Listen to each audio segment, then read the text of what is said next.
শেখ হাসিনার স্বৈরাচারী মনোভাব দেশের সব প্রতিষ্ঠান ধ্বংস করে দিয়েছে বলে মন্তব্য করেছেন অন্তর্বর্তী সরকারের প্রধান উপদেষ্টা ডক্টর মোহাম্মদ ইউনূস। সরকার পতনে যারা সর্বোচ্চ ত্যাগ স্বীকার করেছে তাদের প্রতি শ্রদ্ধা জানান তিনি। দুপুরে ঢাকায় নিযুক্ত বিভিন্ন দেশের রাষ্ট্রদূত ও মিশন প্রধানদের ব্রিফকালে ডক্টর ইউনূস এসব কথা বলেন। তিনি বলেন, দেশ দুর্নীতিতে ছেয়ে গেছে, যা ঠিক করতে সময় লাগবে। সরকারের প্রধান লক্ষ্য আইন শৃঙ্খলা বাহিনী দ্বারা সমাজে শান্তি ফিরিয়ে আনা। পৃথিবীর কোনো দেশের ছাত্রদের এত ত্যাগ স্বীকার করতে হয়নি উল্লেখ করে নতুন বাংলাদেশ তৈরিতে সবাই পাশে থাকবে বলেও প্রত্যাশা ব্যক্ত করেন ডক্টর ইউনূস। বৈঠকে উপস্থিত ছিলেন রাশিয়া, চীন, জাপান সহ প্রায় ৭৬ দেশের কূটনৈতিক।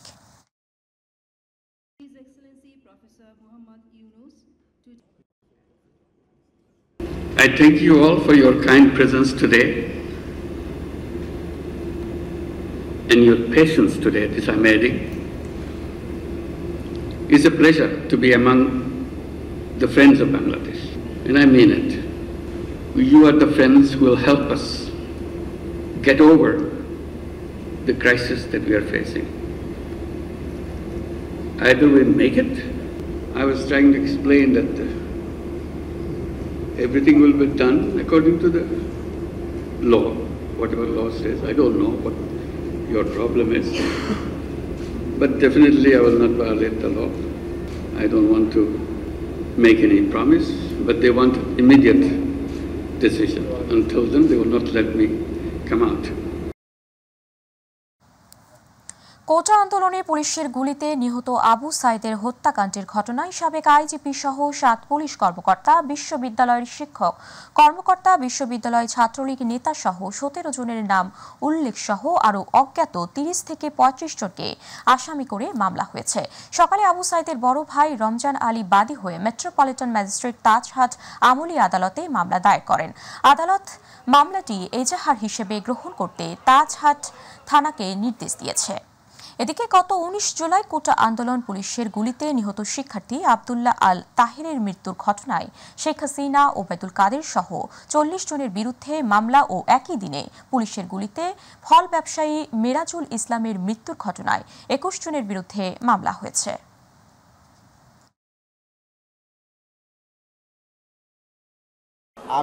আমার চাওয়া এই মামলা অতি দ্রুত তদন্তের মাধ্যমে খুনিদের আমি ফাঁসি চাই। পরিবার এবং সমন্বয়করা যে আসামিদের যে তালিকা দিয়েছেন তথ্য প্রমাণের ভিত্তিতে তাদেরকে এখানে অভিযুক্ত করে আমরা একটা এফআইআর আজকে এখানে যে মামলা রুজু করি, কমপ্লেন পিটিশন দায়ের করি। এই কমপ্লেন পিটিশন দায়ের করার প্রেক্ষিতে আমাদের মাননীয় আদালত এই মামলাটাকে চিট ফর এফআইআর অর্থাৎ এজাহার হিসাবে গণ্য করার জন্য নির্দেশ দেন। ২০১৩ সালের ৫ মে মতিঝিল শাপলা চত্বরে হেফাজত ইসলামের সমাবেশে নির্বিচারে গুলি চালিয়ে গণহত্যার অভিযোগে সাবেক প্রধানমন্ত্রী শেখ হাসিনা সহ ৩৪ জনের বিরুদ্ধে মামলা করা হয়েছে। ঢাকার মেট্রোপলিটন ম্যাজিস্ট্রেট জাকি আল ফারাবির আদালতে এই মামলা করেন বাংলাদেশ পিপলস পার্টির চেয়ারম্যান বাবুল সরদার চাখারি। আদালত বাদীর জবানবন্দি গ্রহণ করে মতিঝিল থানার ওসিকে তদন্ত করে প্রতিবেদন দাখিলের জন্য নির্দেশ প্রদান করেন।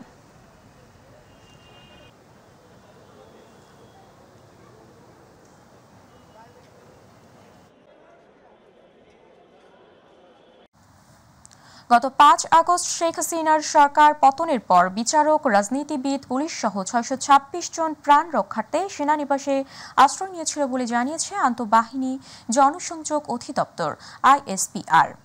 আজ এক বিজ্ঞপ্তিতে এই তথ্য জানানো হয়। বিজ্ঞপ্তিতে বলা হয়, প্রাণহানির সংখ্যায় ৫ জন বিচারক, ২৪ জন রাজনীতিবিদ, ২৮ জন পুলিশের কর্মকর্তা, ৪৮৭ জন পুলিশ সদস্য, ১৯ জন বেসামরিক প্রশাসনের কর্মকর্তা ও বিভিন্ন পাবলিক বিশ্ববিদ্যালয়ের কর্মকর্তা সহ ১২ জন ও তাদের পরিবার ৫১ জনকে বিভিন্ন সেনানিবাসে আশ্রয় নেন। পরিস্থিতির উন্নতি হওয়ায় ৬১৫ জন নিজ উদ্যোগে সেনানিবাস থেকে চলে যায়। এখন পর্যন্ত ৪ জনকে অভিযোগ বা মামলার ভিত্তিতে আইন শৃঙ্খলা বাহিনীর কাছে হস্তান্তর করা হয়েছে।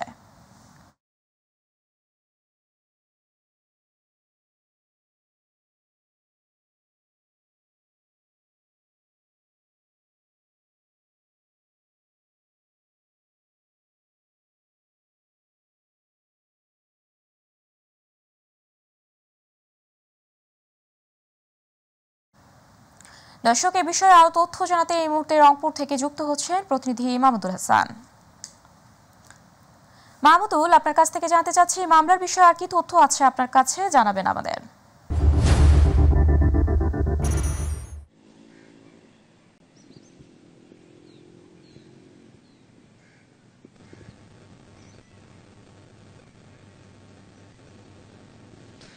উপমা, আপনি যেমনটা বলছিলেন যে আপনি জানেন যে আজকে কিন্তু যে অর্থাৎ পাবলিক বিশ্ববিদ্যালয়গুলো কিন্তু খোলা রয়েছে, সেই সাথে কিন্তু বেগম রোকেয়া বিশ্ববিদ্যালয় দীর্ঘদিন পরে কিন্তু আমরা দেখেছি যে শিক্ষার্থীরা ক্যাম্পাসে এসেছে। কিন্তু আমরা সকাল 11টা নাগাদ আমরা যেটি জেনেছি যে সকাল 11টায় কিন্তু এই বেগম রোকেয়া বিশ্ববিদ্যালয়ের যে শিক্ষার্থীরা তারা কিন্তু যে আবু সাইদ সহ যারা এই ছাত্র আন্দোলন অর্থাৎ এই যে বৈষম্য বিরোধী ছাত্র আন্দোলনে যারা আসলে নিহত হয়েছে এবং যারা আহত হয়েছে তাদের সুষ্ঠু বিচারের দাবিতে কিন্তু তারা আসলে মানববন্ধন করেছে। এরপরে কিন্তু তারা স্মারকলিপি দিয়েছেন এবং আমরা একজন শিক্ষার্থীর সাথে কথা বলবো যে আমরা জেনেছি যে আবু সাইদের হত্যা সহ যারা আসলে এই বৈষম্য বিরোধী ছাত্র আন্দোলন করতে গিয়ে অনেকে আহত হয়েছে, নিহত, এবং তাদের বিচারের দাবিতে আপনারা মানববন্ধন করেছে এবং স্মারকলিপি দিয়েছেন। আসলে সার্বিক পরিস্থিতি কি এখন ক্যাম্পাসে? আচ্ছা, আসলে বলতে গেলে যেহেতু বিশ্ববিদ্যালয়ে ভিসি নেই, তো একটা বিষয়ে চলে আসে বিশ্ববিদ্যালয় সেশনজট হবে কিনা। এখন কথা হচ্ছে বিশ্ববিদ্যালয় সেশনজটের থেকে তারপরে বেশি ঊর্ধ্বে হচ্ছে গত 16 বছর যাবৎ এই স্বৈরাচার ফেসিস্ট শেখ হাসিনা যে পরিমাণ অন্যায় অত্যাচার করেছে আমাদের সাধারণ বাংলাদেশিদের উপর, সে তো চলে গেছে, কিন্তু তাদের দোসররা কিন্তু এখনো যায়নি, দুষ্কৃতীরা কিন্তু এখনো যায়নি, বলতে গেলে তাদের লেসপেন্সাররা তা এখনো যায়নি। সেজন্য আমরা এখনো শঙ্কিত। এই যে আমরা আন্দোলনে গিয়েছিলাম, তো আমরা আমাদের জীবন নিয়ে তো নাও ফিরতে পারতাম। জীবন যেখানে অনিশ্চয়তার দিকে ছিল সেখানে আমরা ক্যাম্পাসের এখন পরিস্থিতি কি? আপনারা কি ক্লাসে বসেছিলেন আজকে যেহেতু খোলা রয়েছে? না, আজকে যেহেতু আমরা বিশ্ববিদ্যালয় খুলেছে তারপর আমরা ক্লাসে বসিনি, কারণ আমাদের শহীদদের আবু সাইদ ভাই সহ সকল শহীদদের বিচার না হওয়া পর্যন্ত আমরা ইনশাল্লাহ ক্লাসে বসবো না। ধন্যবাদ। জি উপমা, আরেকটি কথা জানিয়ে রাখি যে রংপুরের যে বৈষম্য বিরোধী ছাত্র আন্দোলনের যে প্রথম শহীদ আবু সাইদের পরিবারের যে বড় ভাই অর্থাৎ রমজান আলী, তিনি কিন্তু অর্থাৎ দুপুরের আগ মুহূর্তে কিন্তু তিনি রংপুরে এসে কিন্তু কোর্টে তার যে ভাইয়ের হত্যার বিচারের দাবিতে কিন্তু তিনি আসলে একটি মামলা দায়ের করেছেন এবং সেখানে আমরা দেখেছি যে পুলিশের সাবেক আইজিপি সহ এই রংপুর বেগম রোকেয়া বিশ্ববিদ্যালয়ের শিক্ষক এবং এই রোকেয়া বিশ্ববিদ্যালয়ের ছাত্রলীগের নেতাকর্মী থেকে শুরু করে 17 জনের নামে মামলা দায়ের করেছেন এবং পাশাপাশি আরও অজ্ঞাত 30 থেকে 35 জনের আসলে অজ্ঞাত রেখে কিন্তু সেখানে মামলা দায়ের করেছেন শহীদ আবু সাইদের বড় ভাই রমজান আলী। তবে সব মিলে যদি বলি যে রংপুর বেগম রোকেয়া বিশ্ববিদ্যালয় খোলা থাকলেও শিক্ষার্থীরা এই ক্যাম্পাসে এসেছে এবং তারা যেটি বলছেন যে তারা সকালে মানববন্ধন থেকে জানিয়ে দিয়েছেন যে আসলে তাদের এই যে আবু সাইদ, তাদের সহপাঠী এই আবু সাইদের হত্যার বিচার না হওয়া পর্যন্ত তারা কিন্তু ক্লাসে ফিরবেন না, এমনটাই বলছেন। তবে অনেক শিক্ষকও কিন্তু এসেছেন, আসলে যে ক্লাসে বসা এবং ক্লাস সেটি কিন্তু আসলে সেভাবে হয়নি, এমনটাই কিন্তু আমরা জেনেছি। তবে সর্বোপরি যেটি রংপুরে কিন্তু এরপরেও যেটি বলি যে জেলা উপজেলায় কিন্তু আমরা দেখেছি যে ইউনিয়ন পরিষদের চেয়ারম্যান, পৌর মেয়র এবং উপজেলা পরিষদের চেয়ারম্যান সহ তাদের যে 24 ঘন্টার মধ্যে পদত্যাগের দাবিতে কিন্তু বিএনপি জামাতের কিন্তু আমরা দেখেছি কর্মসূচি কিন্তু বিক্ষোভ মিছিল এবং প্রতিবাদ সমাবেশ আমরা করতে দেখেছি। এই ছিল উপমা রংপুর থেকে আজকের মতো যে সার্বিক পরিস্থিতি। এখন আমি রংপুর বেগম রোকেয়া বিশ্ববিদ্যালয়ের সার্বিক পরিস্থিতি এই ছিল আমার কাছে। মাহমুদুল, আপনাকে ধন্যবাদ। দর্শক, রংপুর থেকে আবু সাইদ হত্যা মামলার প্রসঙ্গে কথা বলছিলেন আমাদের প্রতিনিধি মাহমুদুল হাসান। চলে যাচ্ছে পরবর্তী সংবাদে। সাগররুনি হত্যাকাণ্ডের সুষ্ঠু বিচার হবে জানিয়ে তথ্য ও সম্প্রচার উপদেষ্টা নাহিদ ইসলাম বলেছেন, বিষয়টি নিয়ে নতুন করে তদন্ত করতে হবে। এক্ষেত্রে সহায়তা করবে তথ্য ও সম্প্রচার মন্ত্রণালয়। সকালে সচিবালয়ে এক ব্রিফিংয়ে এই কথা বলেন তিনি। এ সময় স্বাধীন গণমাধ্যম কমিশনের প্রাথমিক পরিকল্পনা আছে বলেও জানান তথ্য উপদেষ্টা। তিনি বলেন, এর মাধ্যমে মুক্ত গণমাধ্যম নিশ্চিত করা হবে, গণমাধ্যম দলীয়করণ করা যাবে না বলেও জানান তথ্য উপদেষ্টা। গণমাধ্যমের স্বাধীনতার কথা ইতিমধ্যে আমি বলেছি। সে বিষয়ে যেই বিদ্যমান যেই আইন এবং বিধিনিষেধগুলো আছে সেগুলাতে যদি সংস্কার আনার প্রয়োজন মনে করা হয় সেগুলো আপনাদের সাথে আলোচনার মাধ্যমে আমরা এই বিষয়ে উদ্যোগ নিব। আমরা স্বাধীন গণমাধ্যম কমিশনের কথা প্রাথমিকভাবে ভেবেছি এবং সামগ্রিকভাবে মূলত সাংবাদিক সমাজের সাথে আলোচনা করে আপনাদের বক্তব্যের প্রেক্ষিতে মূলত আমরা এই উদ্যোগগুলো নিতে যাচ্ছি। উৎপাদন এবং সরবরাহ ঠিক রাখার পাশাপাশি বাজার মনিটরিং চলমান রাখলে জিনিসপত্রের দাম কমে যাবে বলে জানিয়েছেন অর্থ ও বাণিজ্য উপদেষ্টা ডক্টর সালেউদ্দিন আহমেদ। সচিবালয়ে সাংবাদিকদের তিনি বলেন, মানুষ শিগগিরই এর সুফল পাবে।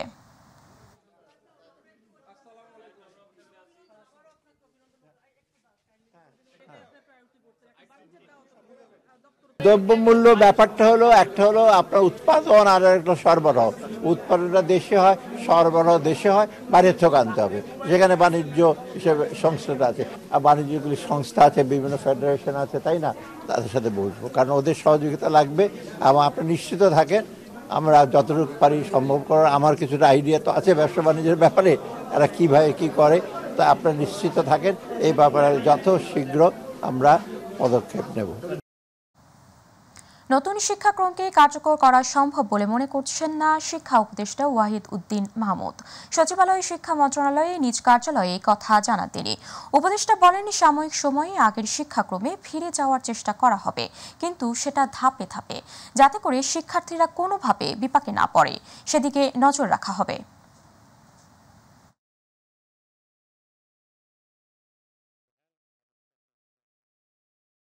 যদি মানব সম্পদ তৈরি না হয় এবং সেই মানব সম্পদের গুণগত মান, কারিগরি শিক্ষা, মাধ্যমিক শিক্ষা এবং উচ্চ শিক্ষা, সেগুলো যদি গুণগত মান না হয়, মানব সম্পদ তৈরি না হয়, আজ পর্যন্ত কোনো দেশ উন্নত হতে পারেনি। যারা যেখানে পড়ছে, যে ছাত্র ছাত্রীরা, তাদেরকে কোনো রকমের অস্বস্তিতে আমি ফেলবো না, আমার প্রথম প্রায়োরিটি। দ্বিতীয় প্রায়োরিটি হলো বর্তমান যে শিক্ষা কার্যক্রম সেটা খুব বাস্তবায়নযোগ্য না, বিশেষ করে মূল্যায়ন পদ্ধতির দিক থেকে। সেটা কি করে আবার সংশোধন করা যাবে, আগে অন্তত আগের শিক্ষাক্রমে প্রথমে ফিরে, আর তারপরে আবার চিন্তা করবে নতুন করে কি করে হয়। কোটা সংস্কার আন্দোলনে সহিংসতা ও সরকার পতনের পরিবর্তিত পরিস্থিতিতে দীর্ঘ 1 মাস বন্ধ ছিল দেশের বিশ্ববিদ্যালয়গুলো। 1 মাসেরও বেশি সময় পর অবশেষে আজ বিশ্ববিদ্যালয় সহ দেশের সব ধরনের শিক্ষা প্রতিষ্ঠানে পুরোদমে খুলেছে। সার্বিক দিক বিবেচনায় রেখে শিক্ষা প্রতিষ্ঠানগুলোতে নিরাপত্তা জোরদার করা হয়েছে। রাজধানীর স্কুল ও কলেজগুলোর ফটকে কড়াকড়ি আরোপ করেছে প্রতিষ্ঠানগুলো। শিক্ষার্থী ও অভিভাবক ছাড়া অন্য কাউকে ভেতরে প্রবেশ করতে দেয়া হচ্ছে না। এর আগে গত 17 জুলাই রাতে শিক্ষা মন্ত্রণালয়ের অধীন সব শিক্ষা প্রতিষ্ঠান বন্ধ ঘোষণা করা হয়। ওই রাতেই দেশের সব সরকারি বেসরকারি বিশ্ববিদ্যালয় বন্ধ ঘোষণা করে ইউজিসি।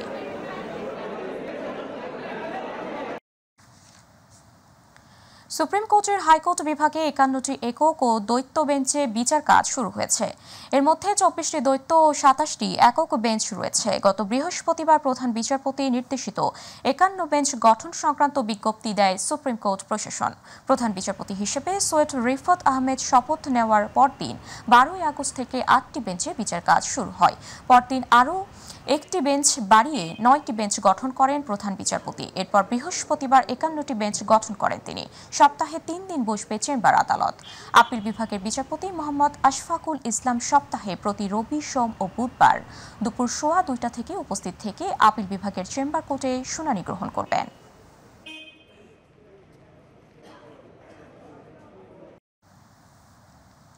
বিশেষ পরিস্থিতি বিবেচনায় সিটি কর্পোরেশন ও পৌরসভা মেয়র এবং কাউন্সিলরদের অপসারণ করে প্রশাসক নিয়োগের বিধান রেখে অধ্যাদেশ জারি করা হয়েছে।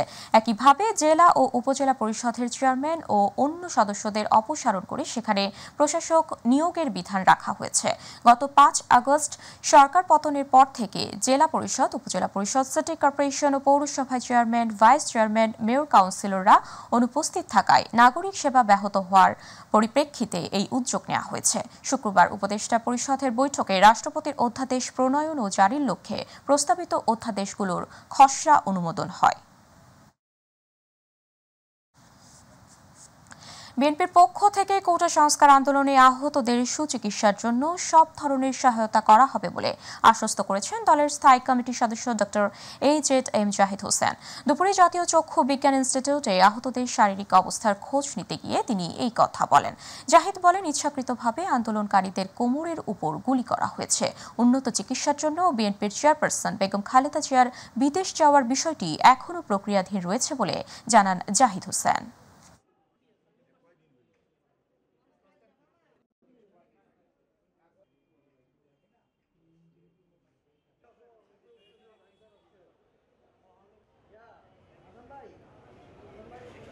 এরা জাতীয় বীর, এরা সত্যিকার অর্থে যেভাবে রাস্তায় নেমে এসেছিল, কাজে ওনাদেরকে আমরা শ্রদ্ধা করি, সম্মান করি।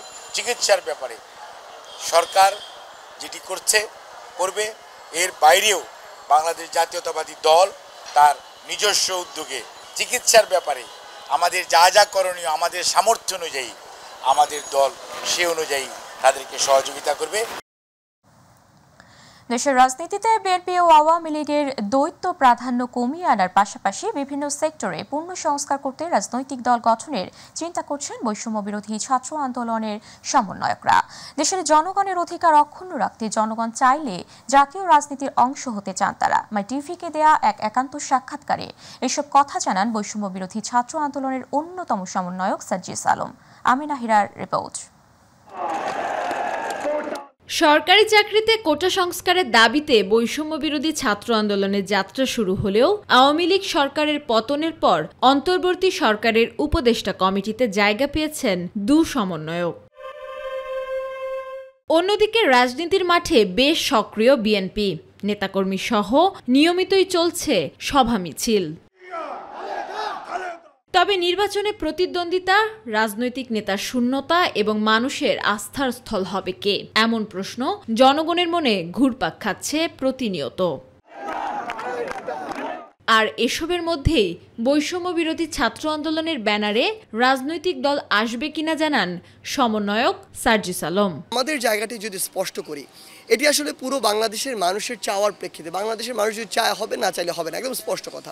আমরা যে বলছি যে জনগণ চাইলে আমরা নতুন একটি রাজনৈতিক দল গঠন করব, এটা কিন্তু ক্যাম্পাস পর্যায়ের না, শিক্ষা প্রতিষ্ঠান পর্যায়ের না, বিশ্ববিদ্যালয় পর্যায়ের না।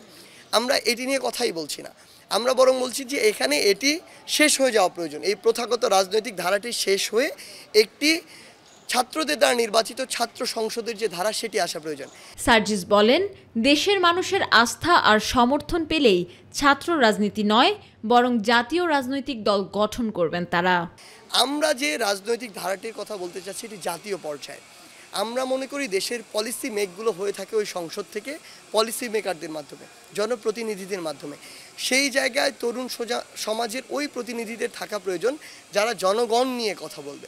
এই যে গণ অভ্যুত্থানে তরুণ প্রজন্মের নেতৃত্বের মধ্য দিয়ে বাংলাদেশের মানুষের অংশগ্রহণের মধ্যে এটি হয়েছে, আমাদের ওই আত্মবিশ্বাসটি এসেছে যে বাংলাদেশ গঠনে আমরা সামনে থাকতে পারবো, সামনে সারিতে থেকে নেতৃত্ব দিতে পারবো। বড় দুই রাজনৈতিক দলের প্রতি জনগণের তীব্র ক্ষোভ, তাই দল গঠনের উদ্দেশ্য ও লক্ষ্য হবে দেশের মানুষকে স্বস্তি দেয়া, জানান সার্জিস।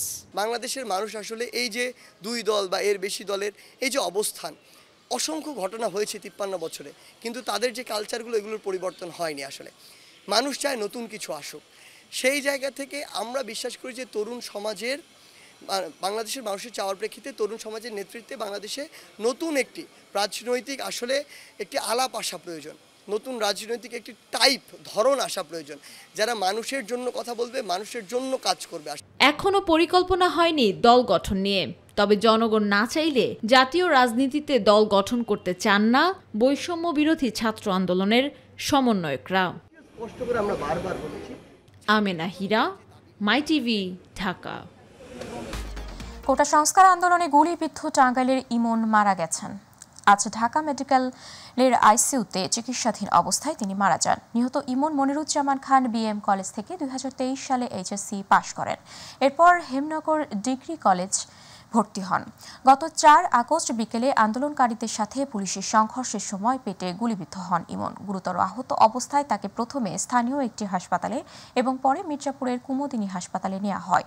এরপর শারীরিক অবস্থার অবনতি হলে তাকে ঢাকা মেডিকেল কলেজ হাসপাতালে ভর্তি করা হয়। এরপর থেকে হাসপাতালের আইসিইউতে চিকিৎসাধীন ছিলেন তিনি।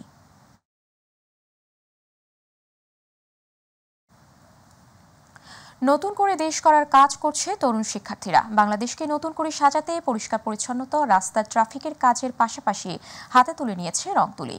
এলোমেলো অগোছালো দেয়াল তারুণ্যের রঙে রাঙিয়ে তুলছে মানিকগঞ্জের শিবালয়ে উপজেলার শিক্ষার্থীরা। শিবালয় প্রতিনিধি লিটন আহমেদের রিপোর্ট, জানাচ্ছেন ইলিয়াস কমল।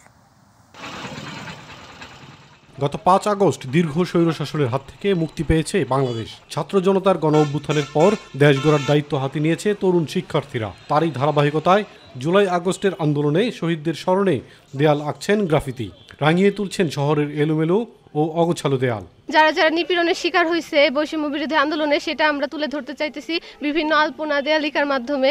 দেয়ালে রং তুলিতে দেশকে নতুনভাবে সাজাতে চাচ্ছি এবং রাস্তাঘাট পরিষ্কারের কাজেও আমরা কাজ করছি। মানে আমাদের কনসেপ্টটা এটাই যে আমরা একটা অসাম্প্রদায়িক বাংলাদেশ, এজন্য আমরা লিখছি সেকুলার বাংলাদেশ, অর্থাৎ ধর্মনিরপেক্ষ বাংলাদেশ। বৈষম্য বিরোধী আন্দোলনে যারা শহীদ হয়েছে, বিভিন্ন নির্যাতনের শিকার হয়েছে, তাদের স্মৃতিগুলো স্মরণ করে রাখার জন্য প্রশাসন এবং সরকারকে একটি বার্তা দেওয়ার চেষ্টা করছি, যেটা হচ্ছে মনে সদিচ্ছা থাকলে আসলে সুন্দরভাবে বাংলাদেশকে গড়ে তোলা সম্ভব। এই কার্যক্রম শুধু এখানে হচ্ছে না, আমাদের উপজেলায় বিভিন্ন শিক্ষা প্রতিষ্ঠান, সেখানে আমাদের কার্যক্রম চালু আছে, আমরা করছি।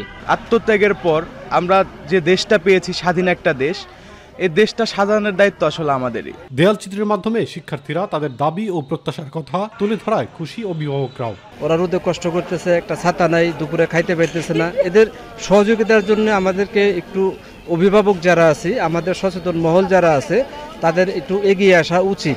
বিভিন্ন সামাজিক কাজগুলি তারা করছে, এটি আসলে আমাদের বর্তমান প্রজন্মের যে কাজগুলি করছে, এটা আসলে আমাদের একটা গর্বের বিষয়। শিক্ষার্থীদের এমন উদ্যোগকে স্বাগত জানিয়েছে স্থানীয় প্রশাসনও।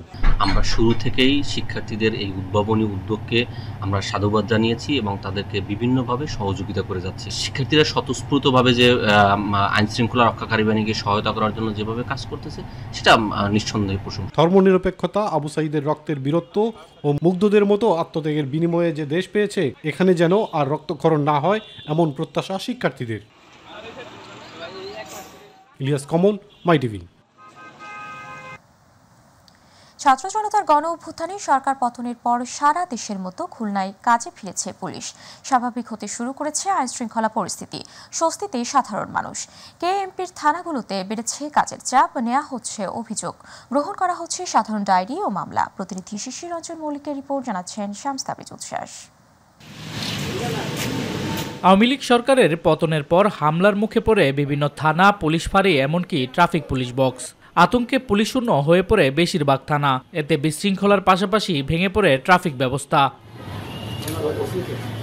ছাত্রদের সাথে পুলিশের যে দূরত্ব ছিল, সেটি এখন কাটতে শুরু করেছে খুলনায়। ধীরে ধীরে সেই পরিস্থিতি কাটিয়ে শুরু হয়েছে খুলনা মেট্রোপলিটন পুলিশের খালিশপুর, দৌলতপুর, সোনাডাঙ্গা, খানজাহান আলী, আরংঘাটা, হরিণটানা, খুলনা সদর ও লবণচড়া থানার কার্যক্রম। আমাদের পুলিশের কর্মপরিবেশ ফিরে আসছে। আমরা পুরোদমে আইন শৃঙ্খলা রক্ষায় কাজে নেমে পড়েছি। আমরা যখন রাত্রে বের হয়েছিলাম সকাল থেকে, সবাই আমাদেরকে ওয়েলকাম জানাইছে। আইন শৃঙ্খলা নিয়ন্ত্রণে নগরবাসীকে সব ধরনের সহায়তা করছে পুলিশ। এ পর্যন্ত প্রায় শতাধিক সাধারণ ডায়েরি সহ অভিযোগ গ্রহণ করেছে 8টি থানার ভারপ্রাপ্ত কর্মকর্তারা। গত 24 ঘন্টায় এই থানাতে আমরা 11 জন সাধারণ মানুষ এসেছে, তাদের আমরা জিডি করেছি এবং 9টা অভিযোগ আমাদের দিয়েছে, সেগুলো আমরা তদন্ত করছি। আমরা বিশেষ টহল জোরদার করেছি। তাছাড়া আমাদের গত 2 দিনে 6টি জিডি, 5টি অভিযোগ হয়েছে। আমরা বিভিন্ন উপাসনালয়গুলো যেগুলো আছে, সেগুলো আমরা রক্ষার্থে কাজ করে যাচ্ছি। অনিশ্চয়তা কাটিয়ে পুলিশ আবারও কাজে ফেরায় সন্তুষ্ট সাধারণ মানুষ।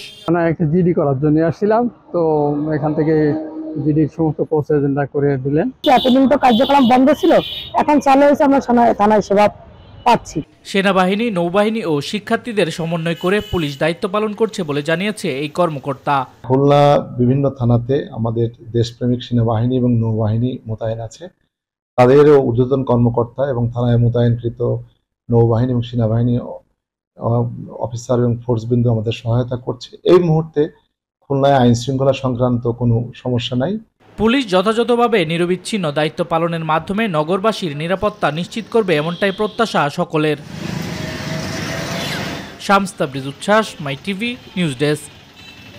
দর্শক, সাথে থাকার জন্য ধন্যবাদ। এছাড়াও ইউটিউবে মাই টিভি সংবাদ পেতে ভিজিট করুন youtube.com/mytvb নিউজ এবং আমাদের অনুষ্ঠান দেখতে ভিজিট করুন youtube/mytv বাংলা, facebook/mytv বাংলা।